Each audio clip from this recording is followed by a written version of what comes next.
Brother మీకు ఒక మాట, ఇంత ఇంపార్టెంట్ ఇష్యూ చెప్తే నువ్వు దేవుడు దయ్యం అనబడుతుంది. ఇప్పుడు ప్రస్తుతం మాకు తెలంగాణకు పట్టిన దయ్యం మాత్రం రేవంత్ రెడ్డి. ఆ రేవంత్ రెడ్డి అనే దయ్యాన్ని ఎట్లా వదిలించాలా అనేది మా తాపత్రయం. ఇంకేమన్నా తొందరపడ అంత యాంగ్జైటీ ఎందుకు, అంత టెన్షన్ ఎందుకు, అంత హడావుడి ఎందుకు? నేను చెప్పేది ఏమంటే తెలంగాణకు పట్టిన శని కాంగ్రెసు, తెలంగాణకు పట్టిన దయ్యం రేవంత్ రెడ్డి. ఇప్పుడు ఆ దయ్యాన్ని శనిని ఎట్లా వదిలించాలనేది మా టార్గెట్. ఇక మీరు చెప్పే టెన్షన్ ఎందుకే అంతగానో మాట్లాడి రాదు, ఎందుకు అంత ఎగబడుతున్నావు?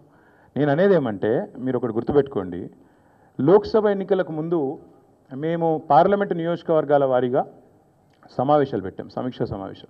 ఇక్కడ అసెంబ్లీలో ఓడిపోయాము, ఎట్లా ముందుకు పోవాలని చెప్పి దాదాపు 17 రోజుల పాటు మీరందరూ చూశారు. ఇక్కడే వేల మంది కార్యకర్తలతో కూర్చొని దాదాపు 7, 8, 9, 10 గంటలు వారితో చర్చించాం. ఆ ప్రాసెస్లో చాలామంది డైరెక్ట్గా మైకులో మాట్లాడిన వాళ్ళు ఉన్నారు, కొంతమంది చిట్టీల మీద రాసిచ్చిన వాళ్ళు ఉన్నారు, కొంతమంది కేసీఆర్ గారికి ఉత్తరం అందించండి అని చెప్పి ఉత్తరాలు ఇచ్చిన వాళ్ళు ఉన్నారు. కాబట్టి మా పార్టీలో we encourage open culture, democracy కాబట్టి, డెమోక్రాటిక్ పార్టీ కాబట్టి, ప్రజాస్వామిక స్ఫూర్తి ఉన్న పార్టీ కాబట్టి మా పార్టీ అధ్యక్షుల వారికి ఎవరైనా సూచనలు చేయాలనుకుంటే ఉత్తరాలు రాయొచ్చు.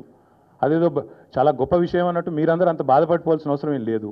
నేను అనేది ఏమంటే మా పార్టీలో డెమోక్రసీ ఉంది కాబట్టి మా పార్టీ అధ్యక్షుల వారికి మా పార్టీ నాయకులు ఎవరైనా సరే అప్పుడప్పుడు సూచనలు సలహాల రూపంలో లిఖితపూర్వకంగా ఇవ్వచ్చు, ఓరల్గా ఇవ్వచ్చు, రకరకాలుగా ఇవ్వచ్చు.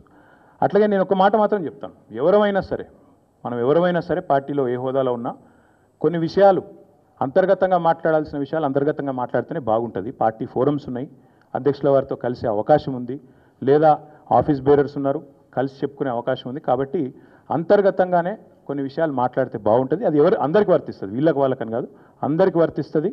తప్పకుండా ఎవరమైనా ఒకటే, ఈ పార్టీలో అందరం కార్యకర్తలమే, అందరికీ కూడా ఇదే సూత్రం వర్తిస్తుంది. కాబట్టి మీరు కూడా దయచేసి ఇంత ఇంపార్టెంట్ ఇష్యూ మాట్లాడితే దీని మళ్ళీ మీరు, నాకు తెలుసు మీ సంగతి, you are intelligent, unfortunately I'm also intelligent.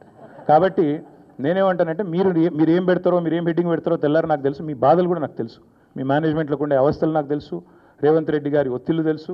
కాబట్టి నేను ఎక్కువ చెప్పను, ఒకటి మాత్రం చెప్తాను, మా పార్టీలో డెమోక్రసీ ఉంది, మా పార్టీలో సలహాలు సూచనలు ఎవరైనా ఇవ్వచ్చు, ఎట్లా అయినా ఇవ్వచ్చు. గతంలో పార్లమెంట్ సమావేశాల సందర్భంగా లేఖలు వచ్చినాయి, సూచనలు వచ్చాయి, అట్లే వచ్చినప్పుడు వాటిని ప్రజాస్వామికంగా స్వీకరిస్తాం. థ్యాంక్ యూ, మీ అందరికీ థ్యాంక్ యూ. నేషనల్ హెరాల్డ్ విషయంలో ఏమైనా అడగదలుచుకుంటే బ్యాక్ టీవీ కానీ ఇంకో టీవీ కానీ అడగచ్చు. నేషనల్ హెరాల్డ్ విషయంలో ఏమైనా మాట్లాడదలుచుకుంటే మాట్లాడండి, చెప్తాను. మిగతా విషయాలు ఆల్రెడీ నేను చెప్పాను, అంతకంటే ఎక్కువ చెప్పాల్సిన అవసరం.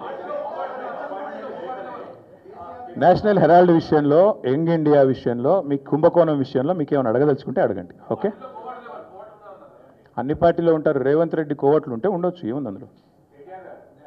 కోవర్ట్స్ విల్ ఎక్స్పోజ్ దెమ్సెల్స్, ఒక నిమిషం, coverts will expose themselves in due course of time. ఎందుకు తొందర ఎందుకు? ఎస్ బాల్, yes, thank you, finally. Yes, we'll wait for a month. We'll wait for a month. No, we'll wait for a month. Let's see if the Enforcement Directorate or Government of India will actually move, because this is a serious matter. We're already the leader of opposition of the country, Lok Sabha floor leader, or not floor leader, but opposition leader has been named. So therefore, we'll have to wait and see what action they'll pursue. If they don't, because not just Mr. Rahul Gandhi, but Mr. Revanth Reddy, Mr. D.K. Shivkumar, many of them have been named. But so far, everybody's been tight-lipped, both Government of India and also Mr. Revanth Reddy and Rahul Gandhi. So we'll wait to see what they have to say, what the agencies will do. Thank you.